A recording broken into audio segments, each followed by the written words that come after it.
I was working at a financial firm in New York City with a bunch of very smart people, and I had a brilliant boss I much admired. I went to my boss and told him I was going to start a company selling books on the internet.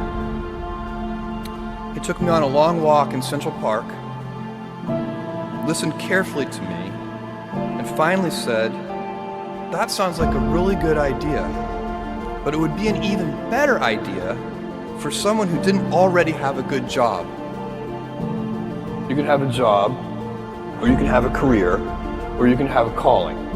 And if you can somehow figure out how to have a calling, you have hit the jackpot, because that's the big deal. I met Jeff Bezos 25 years ago, and he told me, "Dave, I want you to invest in my company." "What are you doing?" "I'm gonna start a bookstore in my garage." "Okay, I'm gonna put it online. People buy online, and I'm gonna ship out of my garage. But if you invest in me, Dave, someday I'm gonna be the richest man in the world. I'll do over $100 billion. First of all, there is no such thing as $100 billion 25 years ago. Statistically, there's no such thing. Countries didn't have 100, our national debt wasn't $100 billion.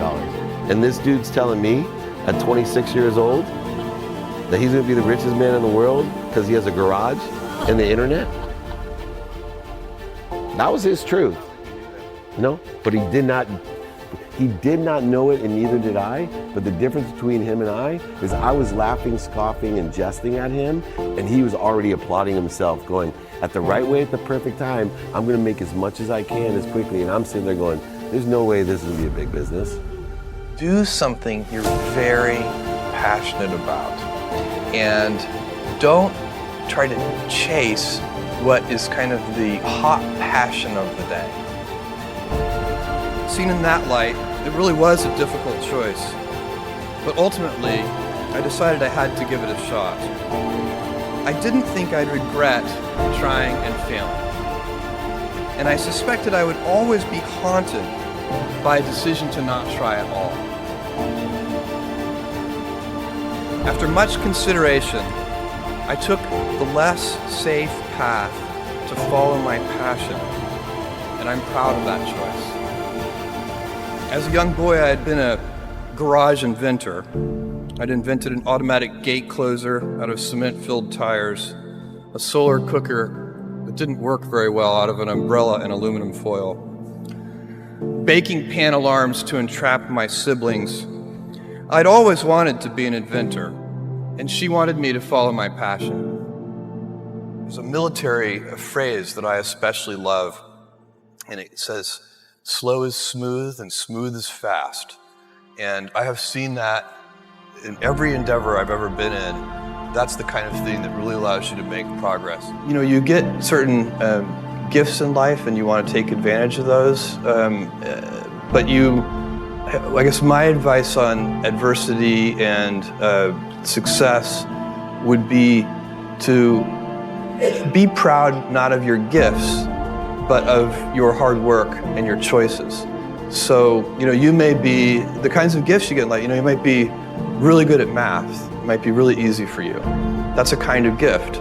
But practicing that math and taking it to the next step, that could be very challenging and hard, and take a lot of sweat. That's a choice. You can't really be proud of your gifts because they were given to you. You can be grateful for them and thankful for them. But your choices, you choose to work hard. You choose to do hard things. Those are choices that you can be proud of. You can choose. We all get to choose our life stories, and it's the choices that define us, not our gifts. Everybody in this room has many gifts. I have many gifts.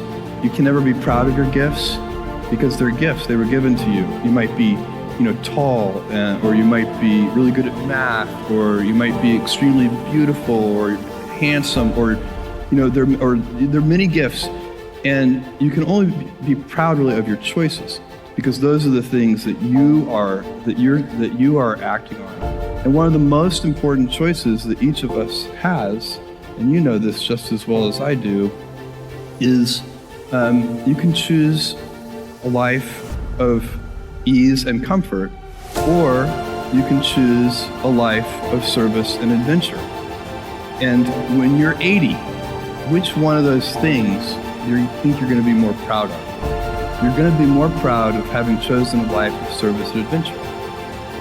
There's never been a better time to be alive. I mean, it's just incredible the amount of inspiration that the world generates for me, and I think for a lot of people.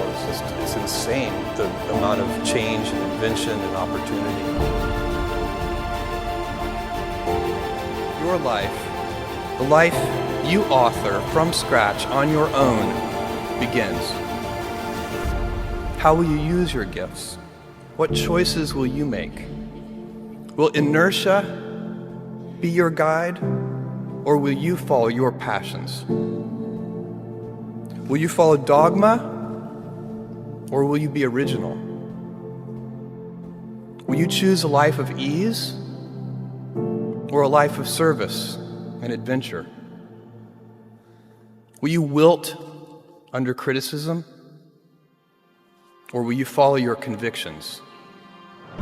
Will you bluff it out when you're wrong, or will you apologize? Will you guard your heart against rejection, or will you act when you fall in love? Will you play it safe, or will you be a little bit swashbuckling? When it's tough, will you give up, or will you be relentless? Will you be a cynic, or will you be a builder?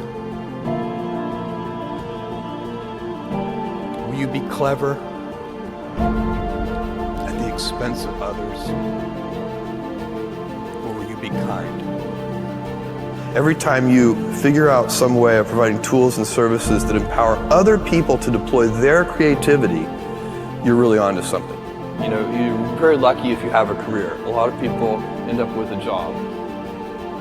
If you don't love your work, you're never going to be great at it. Jules Verne, Mark Twain, Galileo, Newton, all the curious from the ages would have wanted to be alive, most of all, right now. As a civilization, we will have so many gifts, just as you as individuals have so many individual gifts as you sit before me. How will you use these gifts? And will you take pride in your gifts or pride in your choices?